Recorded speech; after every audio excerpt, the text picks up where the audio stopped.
Hello, ladies and gentlemen. Welcome to Calls. This is the 2025 Baycurrent Classic DFS Tactics Show. Different night this week since we are in Yokohama, Japan. Will not be able to put your lineups in and listen to the normally scheduled DFS Tactics Show on Wednesday night. Lock is at about 7:30 Eastern tomorrow night. So make sure you are well aware of that and get your lineups in time for the Baycurrent Classic. But on that note, we are here to provide you everything you need to finalize and optimize your lineups. We're going to take a look at the forecast. Like we did last night, hadn't really changed all that much, but we'll see at least another look at the forecast.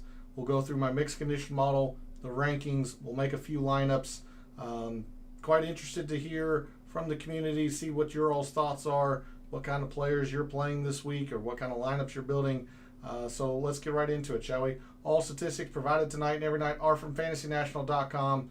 Go check out FantasyNational.com. You won't regret it. In the description of the video, there are links to all of the social media. First off, my X and Instagram, where normally I post research on Mondays regarding some course information, prior patterns of prior winners, things of that nature. Obviously can't do that for a new course like this week, but normally if you want to see the weekly research that I do on the PGA Tour, give me a follow at your preferred social media site.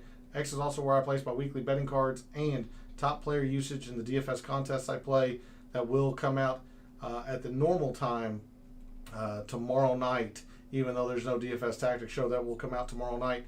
I do want to finalize a few things with my lineups and my betting card before tomorrow. So if you want to see the players I'm wagering with my money and the players I'm using most often in my lineups, give me a follow over at X. And then lastly, for social media, Gabe's handle's in the description. He writes a great article called The Fringe. Can't recommend it enough. Needed to give him a special thanks because he went ahead and sent me the projected ownerships as of this moment. Based on his calculations, he'll also send that out again tomorrow. But special thanks to Gabe for providing the ownerships right now so I could finalize my rankings that I use ownerships for. But really can't recommend subscribing to his article enough. Make sure you're following him over on social media as well. Show him some support. And then lastly, for this intro, we're live. Chat's open. Want to hear from you all. Any questions that you all have, feel free to put it in chat. I'll get to all of those, or as many as I can. I've got a poll question typed up. Would love to hear the community's thoughts on that. Any kind of lineup questions, player preferences, anything along those lines for the Baycurrent Classic. I'll be more than happy to help you out with that. So let's get into it. Let's figure out our strategies and our tactics for the 2025 Baycurrent Classic. And we're going to start, as we always do at the beginning of a DFS Tactics show, we're going to take a look at the forecast. Now, normally I go into the super forecast for the tournament. Do not have that capability since we are in Japan. But you see that the rain for Thursday has really died down. And it's died down consistently throughout the week. But there is still a whole lot of wind in the forecast. We're still looking at 30-mile-an-hour sustained winds, gusts near 40 for the majority of play on Thursday. Friday morning, looks like there could be a little bit of wind in the beginning of the round. Looks like it does calm down throughout the day. Friday, Saturday looks amazing. Very little wind, both sustained and gusts, high of 70. Sunday does look like it's going to be pretty windy as well. So regardless, all of the players in the field are going to be dealing with a good amount of wind this week over in Yokohama. There are no waves in the traditional sense. The only difference being that players will go off both the first and the 10th tee, both Thursday and Friday. But there's no waves in the traditional sense, like an after or a morning and an afternoon wave. just split tees. Before I go any further, let's post the poll question. With only 3 10K players, which 10K player are you playing this week? Is it Xander? Is it Hideki? Is it Morikawa? Or are you going to play none of them and build complete balanced lineups? So would be interested to hear the community's opinions on that. But there's a look at the forecast for Yokohama for the tournament this week. Again, very, very high wind and wind gusts. Thursday, a little bit Friday morning, and then Sunday looks like there will be quite a bit of wind. Saturday looks like the best day for tournament play. I'll keep that up. We'll move to Fantasy National, and really there's only one filter that we kind of really need to look at before we go into the mixed condition model. We're going to look at wind, moderate and windy conditions. So, in those moderate and windy conditions this calendar year, as soon as I'm on the correct tab, your top total performers in moderate and windy conditions this year: Hideki, Alex Smalley, Sung Jae, Lee Hodges, Danny Walker, Ryan Gerard, Patrick Rogers, Nikolai Højgaard, Patrick Fishburne, and Siwoo Kim. So keep these players in mind as we go through this evening. I did not factor in any wind into the mixed condition model. So, adjust players up or down how you feel as we go through the mixed condition model. The other side of that coin, players who have not played well in the wind this calendar year: Max Homa at the very bottom here, Camilo Villegas, Carl Phillips, Garrick Higo, although he's got quite a few less rounds than these others, Rasmus Højgaard, William Mao, Sahith Theegala, Michael Thorbjornsen has not been good in the wind, Austin Eckroat has not been good in the wind, Kurt Kitayama, David Lipsky, and so on. Those are the players who have not been good in the wind in 2025. So with that, let's just go ahead and go into the mixed condition model that I have built for the Baycurrent Classic this week. Always tough considering it's a new course. Don't know exactly how it's going to play. We can make some educated guesses and some assumptions. But you'll notice that this is one of my bigger mixed condition models since it is a new course. Trying to incorporate a little bit of everything because we don't know exactly how the course will play. So we start with 10% off the tee, kind of my baseline, if you will. I do think the combination of length and accuracy will be important. The biggest of big hitters, Aldrich Potgieter, just the name that comes to mind, going to have a pretty sizable advantage as long as he's anywhere accurate this week, considering that there are a few shorter par fours on the course, including one drivable par 4 at 337. I don't think you have to be the longest hitter to have success here at the Yokohama Country Club. If you're really, really accurate, especially with the wind that is in play, hitting out of the fairway, I think is going to have some additional benefit, being able to control spin and things of that nature. So just 10% off the tee. That's kind of my default. That's what we're going with this week in the mixed condition model. 15% approach. Again, kind of my baseline here. I do think iron play is going to be very paramount with these big greens. These fairways seem fairly forgiving, so accuracy might get a little bit skewed there, but with very little room around the green in terms of miss area, I do think iron play is going to be pretty important.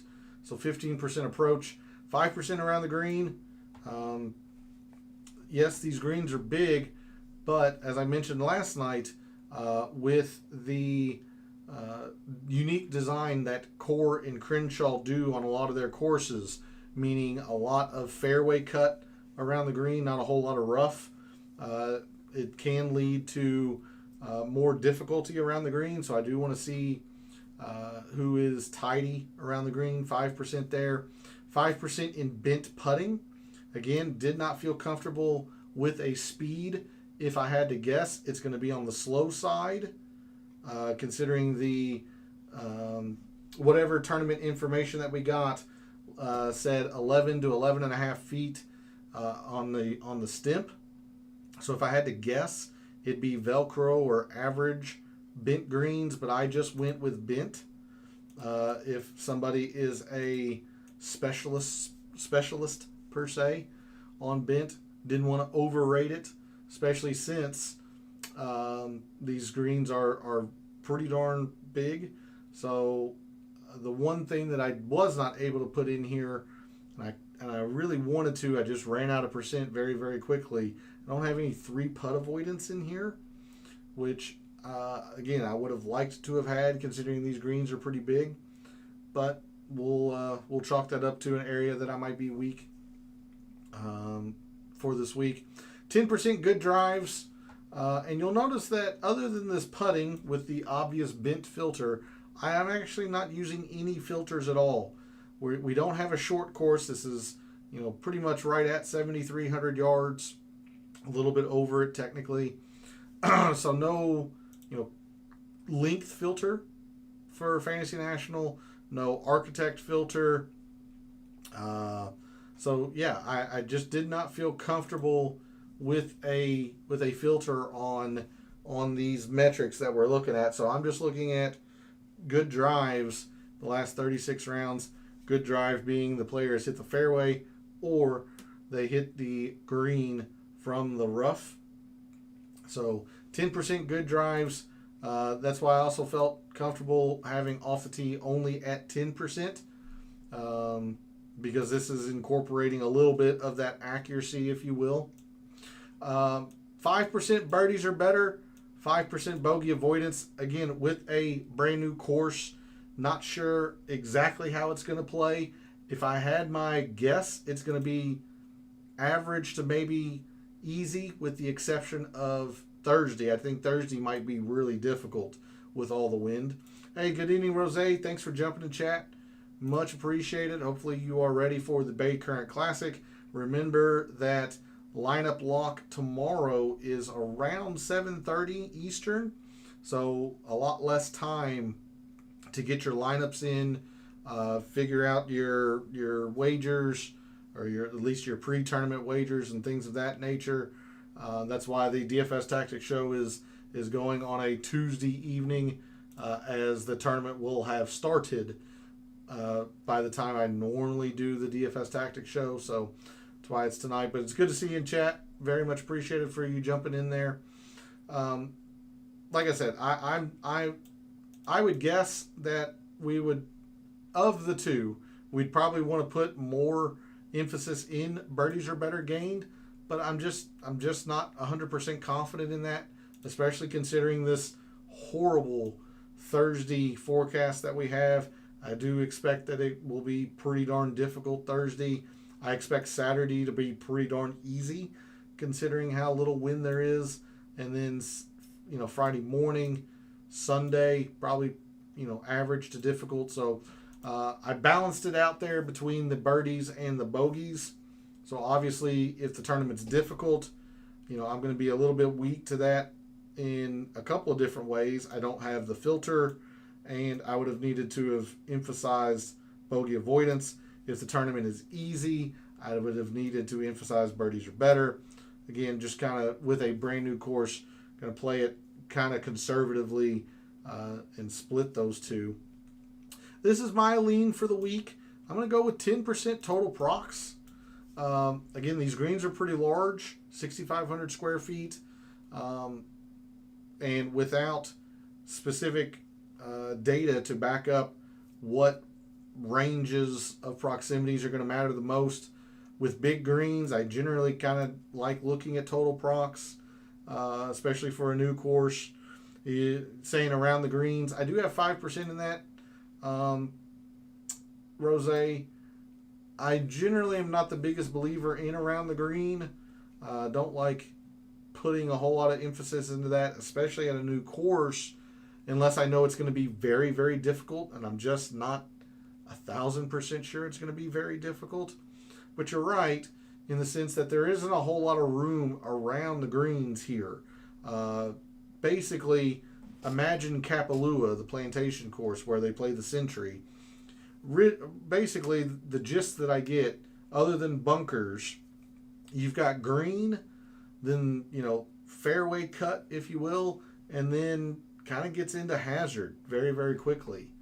So if players aren't hitting greens, and that's why I do have, a little bit of added emphasis in that regard with approach, good drives, total procs, I do want players to be at least somewhat tidy around the green for that reason, especially since there's a lot of fairway cut around these greens. Hey, good evening, Darnell. Thanks for jumping in chat. Much appreciated. Like I was just telling Rose, hopefully you're ready for the Baycurrent Classic. A reminder that lineup lock is around 7:30 Eastern tomorrow. It might be a little bit later than that, but that's just a good, nice round time to remember that. So that's why the DFS Tactics show is tonight and not tomorrow, because it would have DFS Tactics show would normally be tomorrow, but the tournament would have already started. It's good to see you this evening. Hopefully you're ready for the Baycurrent. Vincent Whaley, Matty Schmid saved in 3 of 6 of your lineups in min cash. I don't hate one of those 2 players. One of them I'm not feeling this week, but we'll get into that. So like I said, 10% total procs. It's been my lean this week. With these big greens, it's not going to be enough just to hit the green. Players are going to, this, obvious statements sound obvious, but players are going to be needing to hit, correct portions of greens, get closer to the hole, things of that nature. 5%, 200 plus total procs. We do have your one lineup. I'm sorry, from the Sanderson Farms. Whaley and Matty Schmid saved a 3 of 6 lineup last week. I got you, Darnell. I got you. My DFS was okay. I was really, really upset considering I had the outright on Garrick Higo. And I felt pretty good for 3.5 days. And he doesn't necessarily fall apart on Sunday, but he didn't, he had his worst day by far. I had the outright on Garrick Higo, so that kind of burned. But I did have a 6 of 6 lineup, which there was only, I believe, 2 or 3% of across, all the contests. So I felt pretty good with that. That lineup, did okay, but DFS was not a winning proposition for me last week, considering I had, Hoey, like you said. I played Nikolai Højgaard, who missed the cut. Several players that I was fairly high on missed the cut. Griot missed the cut. So it wasn't a great DFS week for me, especially since I was all in on Thorbjornsen and he was middling. It wasn't great.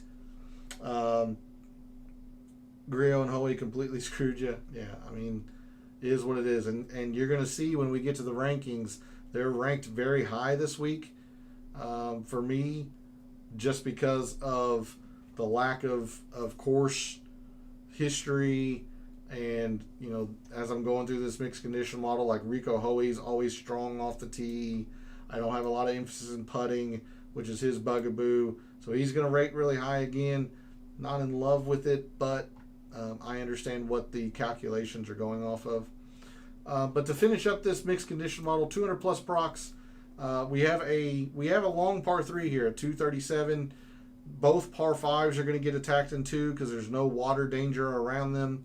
We've got, a few, I can't say several, a few longer par 4s as well that could demand a 200 plus procs or a 200 plus approach shot. So 5% and 200 plus procs as well. So I've got quite a bit in proximity this week, and my lean is, in the 200 plus, considering I think the par 5s need to be scored on here. And then to round out the mixed condition model, we've got 10% in par fours. There's 13 par fours here, including 8 of the 9 holes on the back 9 are par fours. So I mean, just an overwhelming plethora of par fours. So players are going to have to play par fours very well to play or to contend here at the Baycurrent this week. 10% in par fours, 5% each in the 400 to 450 and 450 to 500. 5 of the 13 par fours fall to this range, and then 3 fall to this range. But a couple of the 400 to 450s are right on that border, in the 440 area. Both 500 plus par fours are at 5.0, like 5.08, 5.06. So you could see them coming below 500 as well throughout the week. So I do think this range is going to play a decent factor as well. So I've got a hunch that these ranges of par fours are going to matter. So a lot of emphasis in par fours this week.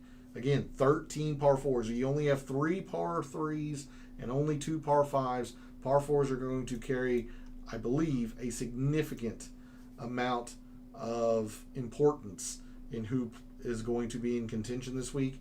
And then lastly, 10% in these short par fives. Both par fives here at the Yokohama Country Club fall to this range on the scorecard.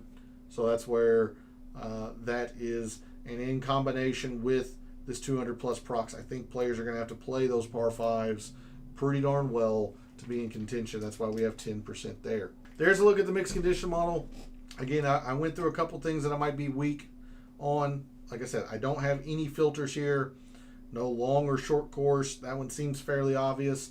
I'm not sold on whether the course is going to be difficult or easy based on the forecast. One day looks extremely difficult. One day looks extremely easy. So I just avoided all that. Went with the basics here, especially with a new course. But I'm a little bit weak to that. I don't have any par threes here. There's only 3 par threes. And they're all pretty well evenly split in terms of ranges. So I just went with the 200 plus procs one, or the 200 plus par 3, because it's at 237. I don't see any conceivable way that is dropped in terms of length unless there's like an entirely different tee box. I don't have any par 3s, a lot of emphasis in par 4s. So obviously if par 3s matter, I'm going to be weak to that. If 200 plus procs isn't as big of a deal as I'm making it, obviously going to be weak to that. But there's a look at the mixed condition model that I have made for the Baycurrent Classic this week in Yokohama, Japan. We'll move over to Microsoft Excel and the reveal of my rankings for the Baycurrent Classic. If I remembered to put them in order, I've got them sorted by salary. So let me do that very quickly. My apologies. My rankings for the Baycurrent Classic, and as a reminder for returning viewers, for your information if you are a new viewer, my rankings are based normally on 3 criteria. This week there's only 2. The first criteria is this Fantasy National rank, based on the mixed condition model that we just talked about, metrics and percentages in them. Fantasy National will spit out a ranking. You see, we'll rank each player based on the mixed condition model. That's the first criteria. Course value is an attempt normally at giving a player a numerical value at how well they've played that course. Nobody's played nobody's played Yokohama Country Club, at least per the PGA Tour. So we don't have any statistics on that, any past performance. So that's just completely blank this week. Then the third criteria, we are playing DFS. We are trying to find unique options off of our fellow contestants. So projected ownerships, and again, these are from Gabe. Very much grateful to him for sending those over today so I could do my rankings. He will also send them out tomorrow as he normally does, and that's why I cannot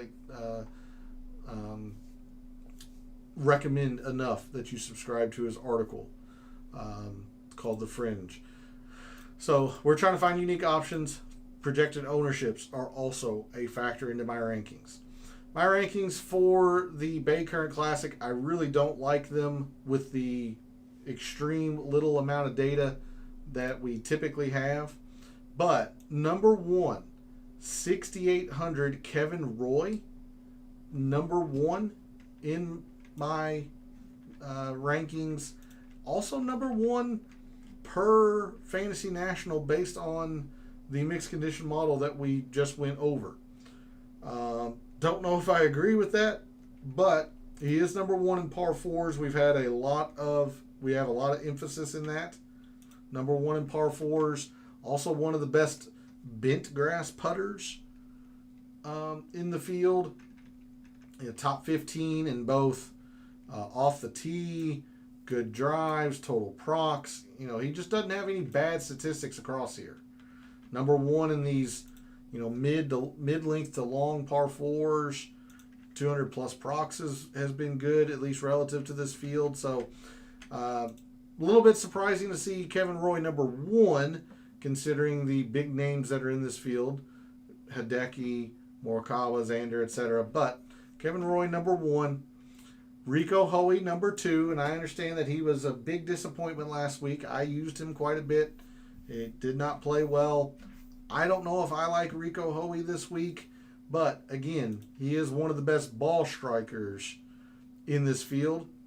And his price, as you said, Darnell, pretty appealing, considering he was $9,000 last week and gets more than $1,000 price cut slash on his pricing this week. Top 5 in approach, top 2 in off the tee, probably the best pure ball striker, at least statistically, in the field. He's actually not bad on bent either. Putting is his general worst statistic, 21st in bent putting. We'll get to Joel Damon here fairly soon, but if I go to Rico Hoey, sort on the price, 7,700, Rico Hoey is really, really bad at putting. But you see, he's actually been slightly, and I mean slightly, higher than field average in terms of putting on bent. So this is clearly his preferred surface. You might be right, Darnell. This might be a not necessarily a mandatory play, but a play on some price savings and hoping that the putter comes around. You said it yourself. Got to have a short-term memory. Yeah, absolutely. Yeah, you do. So I don't hate Rico. I don't think I'd put him second. Without the mixed condition model, if I were just looking at the field and then trying to rank the field, I don't think I'd put Rico Hoey second or even top 5. But the metrics really, really like him. Placed outright on Joel a few minutes ago. I don't know. I don't know how I feel about that. We'll see. Kurt Kitayama third in my rankings. Joel Damon fourth. Colin Morikawa fifth. Again, I know Morikawa was very, very disappointing at the Ryder Cup, but bent is generally his best surface putting, much like Rico Hoey.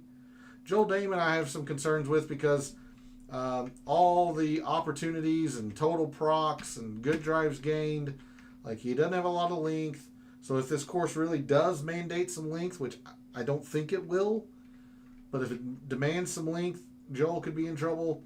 His putter is just not very good, regardless if we're on bent, POA, or Bermuda, or whatever. Because his putter's not good, he's one of the worst in birdies or better gained.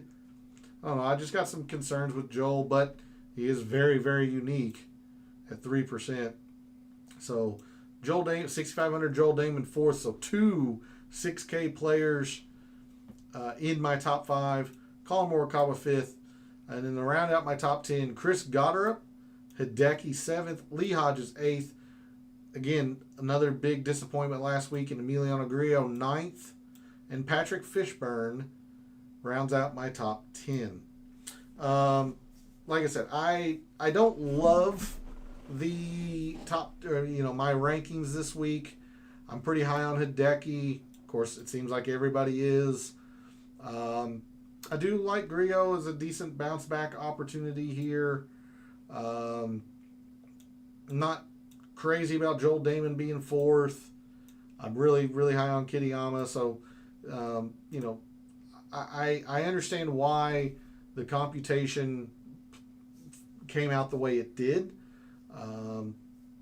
Just not thrilled with how this came out, especially since a lot of this ownership seems to be coalescing a lot around certain areas of the price board, which we're about to go into. Hey, good evening, Bobby. Thanks for jumping in chat. Much appreciated. Hopefully you've had a good few weeks. I know baseball ended for us quite a while ago, so hopefully you've been good since then. Have been successful in any wagering endeavors that you've partaken in. I know you're big into fantasy football. Hopefully that is going well. You've avoided the rash of injuries that seem to be going around various teams. But it's good to see you in chat. Very much appreciated. League champs, yeah, you all are pretty loaded. You all are pretty loaded. And considering some of a lot of what I was dealing with earlier this year, I just wasn't able to get out there and play as much. So our squad's making some decisions this winter. That's how I'll leave that. Chalk Hideki, what can go wrong? Yeah, Darnell. I'm quite concerned about that. Very concerned about that. But with only 78 players in the field, you got to find somebody to play. And so, anyway, we sort on the price board here. It's still 9. Yeah, I appreciate that, Bobby. Like I said, I got out there enough to be eligible for the playoffs. Played in one of the playoff games. Our year went about as expected. I think we were close to 500, maybe a little bit over it. Middling seed. Won our first game and then lost, to I think it was the Zeps, and in the second round or quarterfinals, I guess, because they were on a bye. I mean, they were just better than us this year. In the 5 digits, in the 10Ks, we have 3 players, and that is the crux of the poll question this week. In the 10Ks at 11,000, we have Xander. 10-4 is Hideki. And at 10-3, we have Colin Morikawa. Now, on the surface, none of these 3 names really inspire a whole lot of confidence. Each one of these 3 players has some glaring weaknesses or has just been, subpar this year. You can understand Xander being subpar coming in off the injury, still trying to work his way back into being the elite player that he was in 2024. Hideki has not been very good off the tee, and generally he is, pretty darn good off the tee.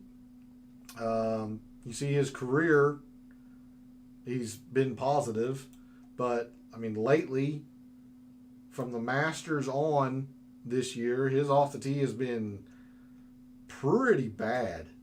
Just to be fair to everything being considered here, it's been pretty bad.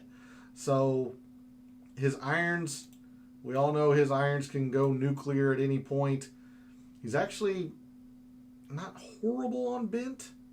I know this isn't great here, but home country does have a lot of pressure on him to perform in his home country, but he's generally played pretty well.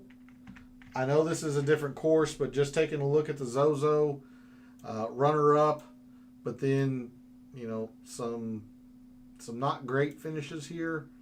So I don't know. I have mixed feelings on Hideki. Everyone knows how I feel about Colin Morikawa and how bad he has been lately. That was my big concern going into the Ryder Cup, that his form had been really bad, to be honest. He's been good with his irons. He's actually been pretty good off the tee. His putter is just ice cold right now. Ice cold right now. So, playing Morikawa, you'd be banking on him, trying to be field average with the putter, and that's just not the case right now. So all three of these players in the 10Ks, all three of these players carry some risk. I want to like Hideki the most, but I hate this ownership. I want to like Colin Morikawa, considering that Bent isn't his worst. But to be honest with you, I can leave all three of these on the bench for me. I think technically I'm probably going to use the most of Hideki because the irons are hot and can simply go nuclear. And he's actually not been a terrible putter on Bent. We also know that if this does become difficult and around the green matters, he's very good around the green, where Colin struggles. Xander's not the best around the green. Top 20 bets. I haven't looked at those lines. So, players like Kurt Kitayama, who feel like a pretty surefire top 20, I highly doubt you're going to get any kind of odds on them. Could be wrong, but I can't imagine Kurt Kitayama is anything more than 1.5 to 1, if he's even that, for a top 20. And that's another difficulty with this kind of tournament, Bobby. With only 78 players, top 20, the odds are just very deflated because you don't have, you don't have many people to beat. So the books are going to really hammer those lines down on top 20. Top 10 might be a slightly different story if you're willing to take that risk. With Kitayama being minus 140, like you said, I feel really good about Kurt Kitayama this week. I know we're not talking about the nines yet, but since you mentioned top 20 bet, I feel like that's a pretty safe bet. But again, those are terrible odds. So you'd have to be willing to risk a sizable chunk of money to make a sizable chunk of money, and that's obviously going to be different for each individual. But you're going to have to put down some pretty good cash to make that bet worthwhile, in my opinion.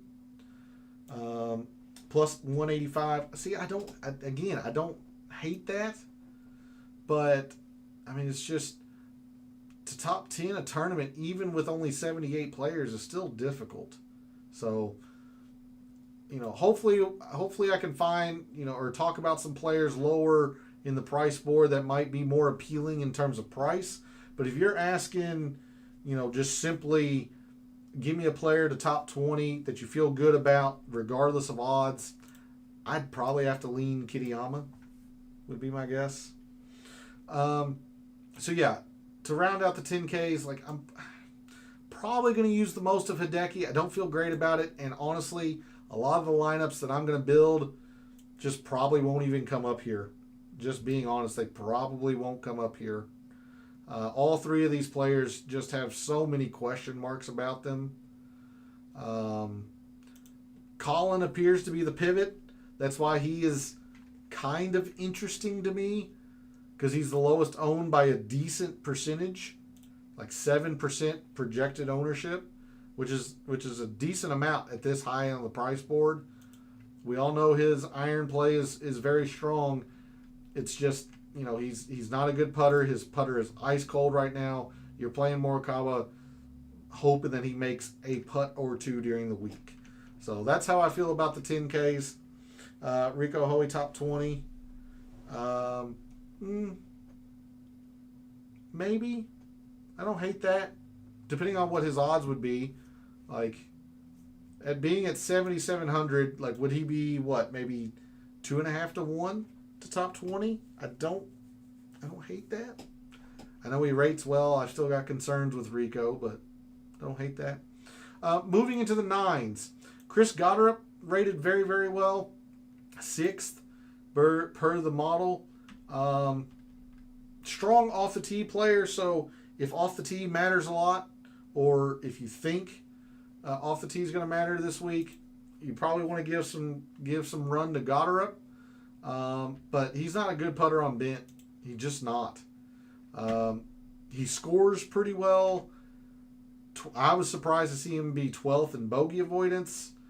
I don't know. I'm not crazy about Goddard, but if I'm fading most of the 10Ks, or if most of my lineups, I should say, are fading the 10Ks, I'm going to have to go somewhere up here in the 9s. So, I'll probably play Goddard up a little bit, 3rd in par 4s. So that's, where'd they go? There they are. That's very promising as well. Takes advantage of these shorter par 5s, decent enough around the green. It's really about the putter. This ownership is probably fair on Goddard, to be honest. So I don't have any strong feelings for or against Goddard, using him in lineups. Alex Noren could be kind of interesting, but again, he's one of these players working his way back from an injury. I believe it was his hip and glute injuries. He's been very erratic coming back from his injury. He had that 2nd or 3rd earlier this year, 3rd at the Byron Nelson. I think he was 2nd or 3rd at the PGA, and then kind of fell apart on Sunday, if I am not mistaken. He shot a 65. I feel like he was, up there on a big tournament. Maybe it was the Wells Fargo Truist. No, I think it was the PGA, and just kind of fell apart a little bit. In very good extreme recent form, top 10 at the 3M, 3rd at the Wyndham, the putter really garnering a lot of that success. I don't know. I'm just always wary of players, still working their way back from injury. So I don't hate Noren, but he's also more popular than Goddard, and I feel like I know what I'm getting with Goddard, so I would much more lean to Goddard in that sense. Fading Matsuyama. I'm assuming Matt means Matsuyama there, Rosé. Plus 160. Is that Rico Hoey, Darnell, that you were talking about? Siwoo, excuse me, getting some love as well. Just very, very accurate. First in good drives. He's going to hit the fairway. He's not extremely long, but he's long enough. Top 10. Top 10 with irons. Again, very similarly, one of these players that's just not very good on bent, but he does avoid bogeys. He is a grinder, claws his way to pars and stuff. So he didn't rate out well, but he is pretty popular. I'll probably have him because this course does seem like it would fit Siwoo, at least conceptually, even if the mixed condition model is a little bit lower on him. In the 9Ks, like I was talking with Bobby in terms of top 20 bets, and if I just had to pick one player that I think is just going to play well this week, it'd be Kurt Kitayama. 3rd in irons, 6th off the tee. So him and Rico Hoey are the ones that are vying, at least statistically, to be the top ball strikers in the field, and that's where I generally lean. 7th in total procs as well. 3rd in the par 5s. I know this says that his bent putting isn't great. I'm not terribly concerned about that. Maybe I should be, but Kitayama never feels like a terrible putter. Although you see that there, maybe that gives me a little bit more cause for concern. But he was okay. He played okay in the playoffs. Top 10, St. Jude, which is Bermuda. BMW is bent and Poa Annua, which he didn't particularly putt well, but the 3M is also Benson Poa Anna, and he putt fine. It wasn't great. His irons were, red hot. So, maybe in his career, Bent hasn't been great. I don't see Kitayama as a horrendous putter, particularly on Bent. So, like I said, I'm just confident in Kitayama. I know he's very popular. This is chalk I'll eat. I'll just play a lot of Kitayama this week because I'm just confident that he's going to play well in a watered down field, I guess is the best way to put that. Yes, we have a few bigger names like Colin and Hideki and Xander, but really there aren't a whole lot of big names here. So I do like Kitayama this week. Noren coming in with some of the best form, finishes off last year playing well, just now getting back to that form. I mean, yeah, we looked at Noren. What do you have? 2 straight top 10s. I think somebody mentioned that he was, I think that was you, Rose. Yeah, Alex won on the DP World Tour. I'm not going to know that. I don't look at DP World Tour or Japanese Tour or anything to that effect. So, any non-PGA Tour results, I'm just going to be completely ignorant to. So if that's, if that gives you enough confidence to go to him, okay. He's also pretty popular, Rose. So just keep that in mind. He's probably not going to be as unique as you're hoping for up in the upper 9s. Hey, good evening, Phil. Thanks for jumping in chat. Very much appreciated. Good to see you. Haven't seen you for a little while. Hopefully you've been well. Hopefully your Sanderson Farms was good. Hopefully you had a decent Ryder Cup or enjoyed the Ryder Cup. But it's good to see you in chat this evening. Feel free to ask any questions you have with the Baycurrent Classic. I'll help you as much as I can, but being a statistician with no stats at a brand new course makes it a little difficult, but I'll do my best. Noren's a sleeper. He looked good coming back.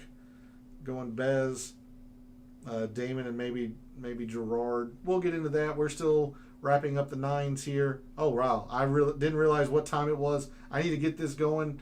But feel free to still ask questions. If I don't get to all of them, I apologize. I do try to keep this show at an hour or maybe a little bit longer than that. I'm only in the 9Ks, and we need to still make some lineups. So I'm most confident in Kitayama. I'm going to play a lot of Kitayama this week. Rasmus Højgaard played well at the Sanderson Farms. Might be interesting this week, even though he rated out fairly middling. Very good off the tee, very good ball striker in general, and pretty good on bent. I'll probably go back to the well a little bit with Thorbjornsen. Kevin Yu played pretty darn well at the Sanderson Farms. I was glad that I played as much Kevin Yu as I did, considering he was the most unique option in the 9Ks last week, and he came through for you if you played him. So that's why I'm also willing to just kind of fade or be very limited in the 10Ks, because there's plenty in the 9s that you can go to. From Goddard, people have mentioned Noren. I love Kitayama, Rasmus, and Thorbjornsen, and Kevin Yu. So there's plenty of options in the 9s, which tells you the kind of lineups that I'm probably building this week. So that's the way I see the 9s. Dude, I've been getting crushed the last 3 tourneys. I will say the Sanderson Farms wasn't great for me, but it wasn't an utter disaster. I did have one 6-6 lineup that performed pretty well because there was only 2 or 3% 6-6s across all the contests. So, because I'm able to play multiple lineups, that helped. But a lot of my strong plays last week definitely didn't pan out. Moving to the 8s. A lot of frisky lineups incoming.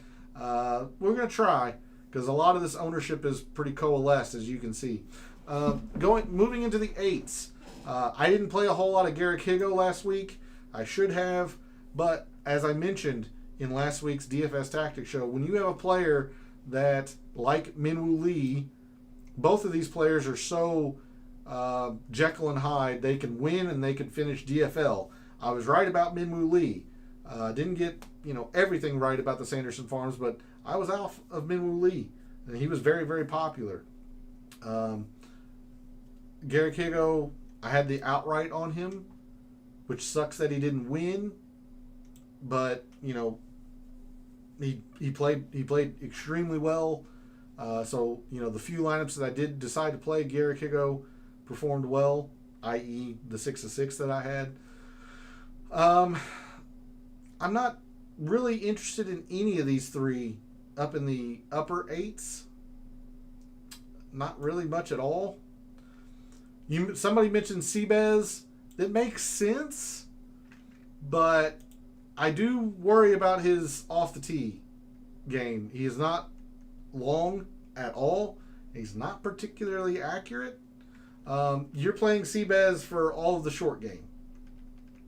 12th and around the green, 5th and bent putting, bogey avoider. So the more difficult you think this is, the more you need to play Seabez.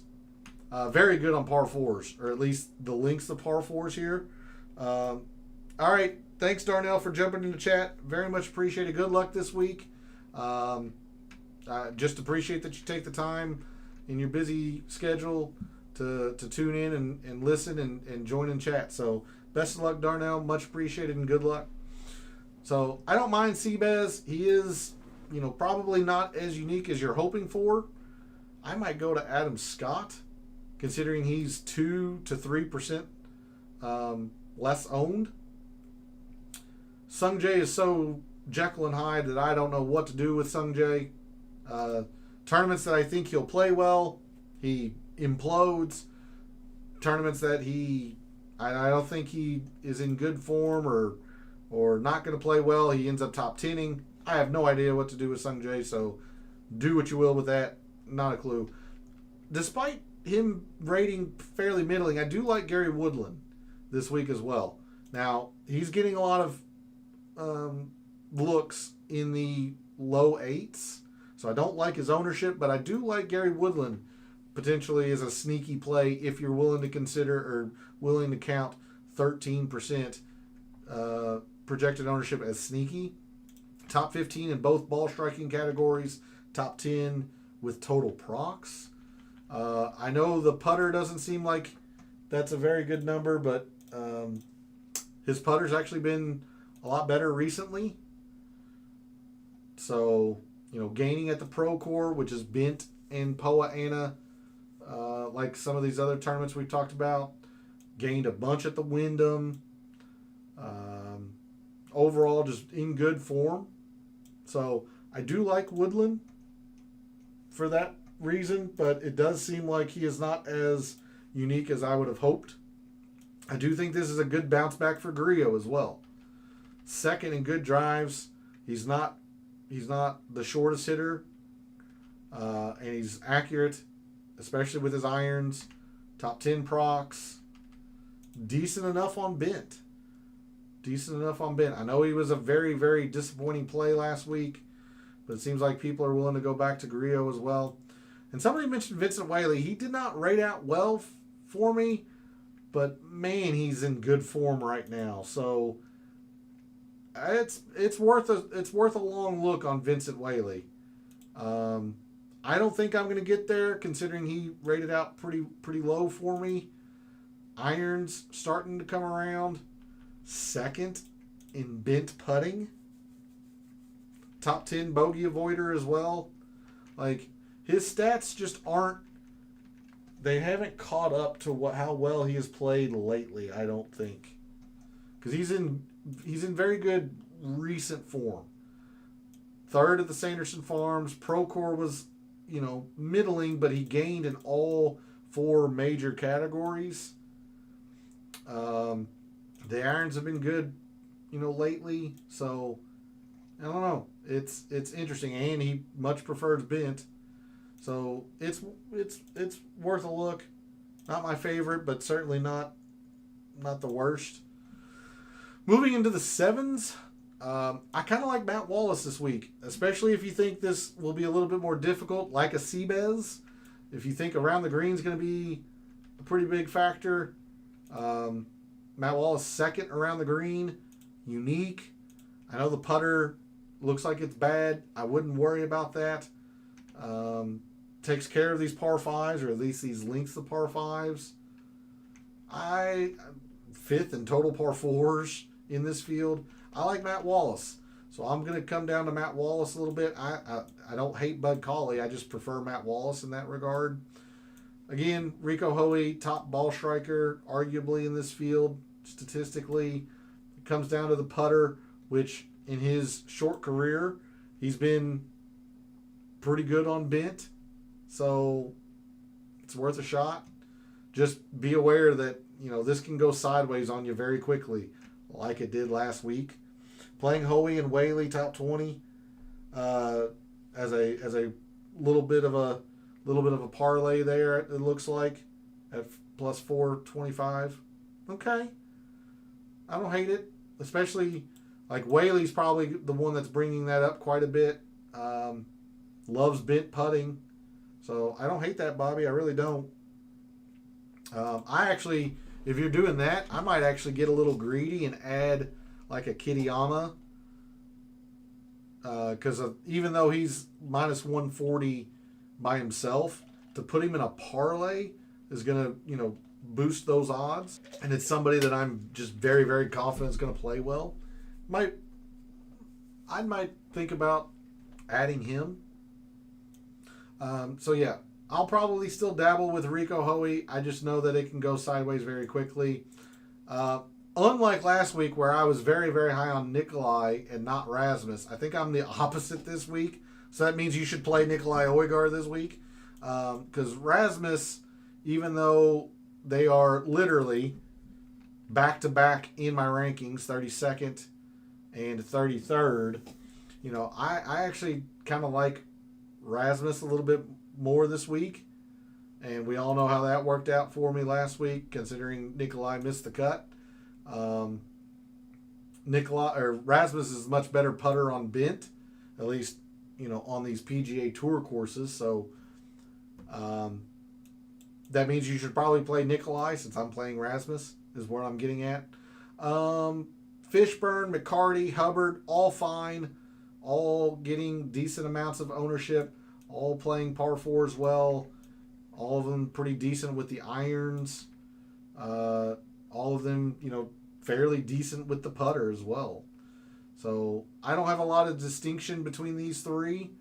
Hubbard is seemingly the most unique of these three, at least per Gabe.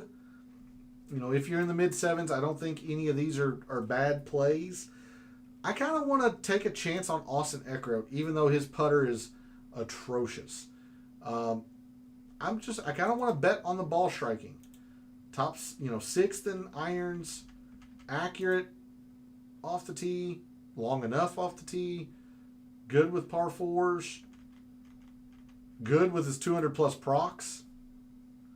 I'm going to take a chance on Austin Eckroat this week in the mid-sevens. See, if you're adding Kurt, who I can't say is a slam dunk, but in my opinion is the most slam dunk person to consider for a top 20, you're essentially doubling your odds for adding a player that I think is very little risk. So that is my justification and my reasoning for it. Now, watch Hoey and Whaley top 20 and Kitayama finish DFL, and then you can come back next week, or come back in 2 weeks because there's no tournament next week. Come back in 2 weeks and tell me how much of an effing idiot I am, Bobby. It'd be well warranted. I'm just telling you, I'm pretty confident in Kurt Kitayama this week. Somebody mentioned Gerard. Again, about the ball striking, it's fine. Not a good putter. Number 1 in 200 plus procs. I understand it. I'm just going to take more of a chance on Eckroat. But I can see the Gerard love. I can. Good the irons. Decent enough around the green. It's just, can he make a putt? Then moving down into the low sevens, I actually don't like much in the low sevens with the exception of Nico Echeverria. Your technical defending champion of the tournament, even though it's at a different course. Good drives gained, solid. 5th in total procs.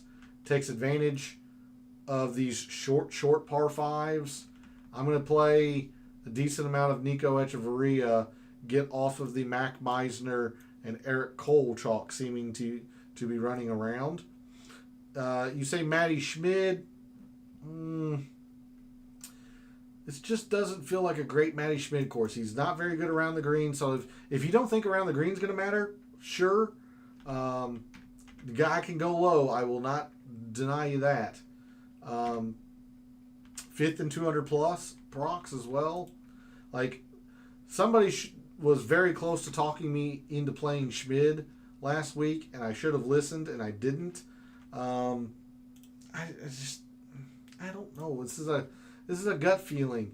Schmid just doesn't feel great to me, but he is good in the wind, so he should be good for Thursday and Sunday based on the forecast.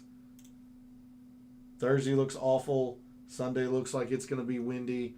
So you like that. I would just be a little bit cautious from last week, considering he gained 6.5, and that is not his, not his norm. He's just really hot with the putter right now. Yeah, okay. Like I said, I don't get excited about Matty Schmid because his irons are pretty hit and miss. Off the tee can be pretty hit and miss. He's just all about distance. And I don't know if distance is rewarded at this course, Phil. I just don't. We've never played here. So maybe it's a good decision. I just don't have a strong inclination on Matty Schmid. In the 6Ks, I'll mention a couple of names. For whatever reason, Sahith Theegala is at 10.5%. He was literally rated DFL for me. So I guess people are still going off of his Zozo performance. Look, Kevin Roy rated number 1. I wouldn't make him my number 1 player if I was just going, by names. But I'm going to play Kevin Roy. He's number 1 in my rankings. Top 15 off the tee. Top 15 total procs. First in par 4s. Just flat out first in par 4s, which I think are going to have an oversized importance this week. He just didn't have a bad statistic across here. So I'm going to play Kevin Roy. I do think Andrew Putnam might be worth a look based on all the short game that I think this could turn into, considering the wind. Good on bent, very good around the green player, number 1 bogey avoider. And then, again, Joel Damon at 6,500, rated top 5 for me. But you see, a lot of the 6K plays are the Japanese tour players. I just don't have a good feel for them. I just don't have anything on them, really. And the other players, other than Joel Damon, in the 6s, in the mid to low 6s, rated out horribly. So I'm just not there. And I don't feel compelled to come down here because I'm not playing much in the 10s. So there's a look at the price board. I know we're running over on time, but let's try and make a couple of lineups here real quick. I'm going to start by making what I think is going to be a popular lineup or two, and then how we can maneuver around it. The most projected on player right now is Hideki. Then it comes down to Kurt, who, again, I'm going to play a lot of Kurt Kitayama. He's very popular. This is Chalk I'll Eat. The bottom of this seems to be Mac Meisner. And then depending on how, balanced or not you think your fellow contestant's going to be, like maybe Emiliano Grillo at 15 or close to 15%. This could be Eric Cole. Yeah. Eric Cole, who I'm just don't want any part of this week. And then you're leaving a little bit of money on the table, but like McCarty, who's fine, not great. This could also be Fishburne. You've got, let's see, instead of Cole, really there's not a lot in the mid 7s other than 76. So this looks like it's probably going to be, a pretty popular shell of a lineup. Switch out a player or two, if you will. Griot for Woodland maybe, McCarty for Fishburne, things like that. Then the only other thing I could see is maybe players drop down to Sahith Theegala and try and get another, either low 8 or move Cole up to a mid 7. It's the only other way I can see that. But I think this is going to be a pretty popular style lineup. So how we can maneuver around them, Aaron Judge just hit a big home run, tie the game 6-6. Yep, I'll be watching that pretty much as soon as I'm done with the show, Bobby. I know Detroit and Seattle was in a rain delay and they started late, so we're gonna be up watching some baseball late this evening.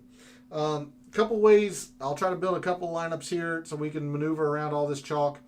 I gave you a couple names in the 6K, so if you want to get greedy, like you can go like Kevin Roy, drop down into the 6s, and then again, I would go Hideki, but if you're wanting to get as much uniqueness or pivot off of our fellow contestants, if you go up into the 10Ks, it would be for Colin, considering he is 7% less owned than Xander and Hideki, or at least 7% projected less owned. And then, you have plenty of maneuverability around here. A lot of people have liked Alex Noren. I'm not particularly there, but Noren would absolutely fit in this lineup. He's a little bit more popular than some of these other 9Ks, but, he's not Kurt Kitayama.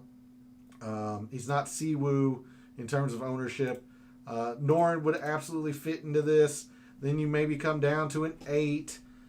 For me, again, you can go Adam Scott is the most unique.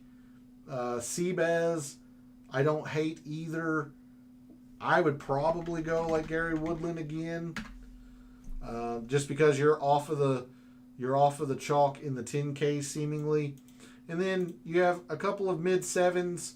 You can either go like Eckroat, who I like, or somebody mentioned Ryan Gerard. Me, I would probably go something like Nico Echeverria or Matty Schmid. Like, I'm not too high on Matty Schmid, but you can go Matty Schmid here. And then 78, Tom Kim, Billy Horschel, not in love with. This would be Rico Hoey for Darnell, or Rose, who's talked about Rico quite a bit. So like here's a lineup that is a little bit more greedy, I would say, considering you're dropping into the 6s, your standard stars and scrubs build, but definitely off the chalk in the upper part of the price board. I'm not big on Alex Noren, but I can understand it. You're playing a little bit more of a chalky play in Gary Woodland, and then the rest of these are pretty unique. So you're able to get some uniqueness lower on in the price board that way. So that's one way you can go about it. The other way is to try and just simply beat the plethora of balanced lineups that seem to be out there, which is what I've been doing most often. I have no problem starting just flat out with Kurt Kitayama, but to try and get as much uniqueness as I can, I'll start with Chris Goddard and then go to Kurt Kitayama to emphasize, a different style of lineup. But like I said, I have no problem starting Kitayama, because if I start Kitayama, I'm going like Kitayama, Rasmus, Kevin Yu, Kitayama, Rasmus, Thorbjornsen, Kitayama, Thorbjornsen, Kevin Yu, etc., etc. In this lineup, for me, I'm ending with Echeverria, who I'm pretty high on this week. Again, this could be Matty Schmid. But the rest of this is open to 7s and 8s. You could probably even try to get a little greedy here. Like if you wanted to combine it with a Matty Schmid, you could probably get another 9 in here if you wanted. Instead, like I said, I'm going to be willing to take a chance on Austin Eckroat this week, just believing in the ball striking. I love Gary Woodland, Griot. I'm probably going to do some Adam Scott, considering he is sub 10% in a no-cut event. Makes a lot of sense to me. And then 7,600 is that sweet spot where you can go Fishburne, McCarty, Hubbard, Gerard. If you find $100 somewhere, you can go Rico Hoey. Let's put Fishburne into this one. So there you are at 71%, cumulative ownership. Yeah, you're probably going to get duplicated just because there's so few players in the field this week that the chances of getting unique just shrinks because of that. But you're not going to be so overwhelmingly popular that you're going to split, like hypothetically, if you win, you're not going to split it 7 ways or whatever. You might get duplicated once or twice, but these are the style of lineups that I've been building most often. Either Goddard and another 9, or maybe going 3 low 9s, and then going into the 7s for like a Matt Wallace, Bud Cauley, Rico, Fishburne, McCarty, Hubbard, Eckroat, and then on down. So my core, again, I haven't finalized my lineups, but I would say that my core is mostly, I'll put him in here. But all 3 of these players, just understand that I am mixing and matching these 3 based on the kind of lineup that I'm building. Like if I'm starting with Kitayama, I'm probably putting two of these 3 in here. If I'm starting Goddard, I might only put 1 of them in here. I am probably going to use quite a bit of Matt Wallace. Probably Gary Woodland. And then at the bottom of the 7s is Nico Echeverria. I'll put Austin Eckroat in here as well. I'm willing to take a few chances on Austin Eckroat. So that's my core. Again, at least tonight. I still have all tomorrow to finalize my lineups and stuff. But, the main 4, Kurt Kitayama, just very, very confident in. Gary Woodland, I think, is a worthwhile gamble. Rico Hoey also probably needs to be in here as part of my core. Matt Wallace, I'm willing to take a chance on, thinking that Around the Green might play a decent amount. Nico Echeverria is really the only low 7 that I'm really, really high on, and that's why I'm highlighting him. Like, Matty Schmidt's fine. Like, Keith Mitchell, I can't play Keith Mitchell until he makes a putt. And he hadn't made a putt seemingly in 5 years. So, I'm only highlighting Nico in the low 7s because that's the only one that really, really rated out well. But that's going to be it for the show this evening. I got a lot of people to thank, so give me a second. I need to thank Rose, Darnell, Bobby, and Phil for jumping into chat. Our most answered poll question: which 10K player, if any, are you using this week? Looks like Xander is going to be the one, at least by the community standards. If I had to choose one, it's probably Hideki for me. But in terms of, to answer the poll question, more often than not, I'm going to say none of them would be my answer for the poll question. But I want to thank you 5 for jumping in chat. Very, very much appreciated. Very fun this evening talking through the Baycurrent. Thanks to everyone else out there who tunes in, watches, listens, supports the channel by liking the videos, commenting, and subscribing. I always appreciate it. I love what I do, taking a very in-depth look at golf statistics, giving you a statistician and data analyst view of what he sees, trying to help us all win a little bit of money in the process. Please let me know how you do throughout the week with your, wagers, endeavors, your parlays, outrights. Let me know how your DFS goes as well. Would love to be able to shout out members of the community who have success when we come back in 2 weeks. There is no PGA tournament next week. We'll be back in 2 weeks for what I think is the Black Desert, but I am not 100% sure on that. But thanks again for all the support, for all of the wagers you've made this week for the Baycurrent Classic, for all the DFS contests you play this week for the Baycurrent Classic, for this weekend and every weekend. May all your bets be profitable.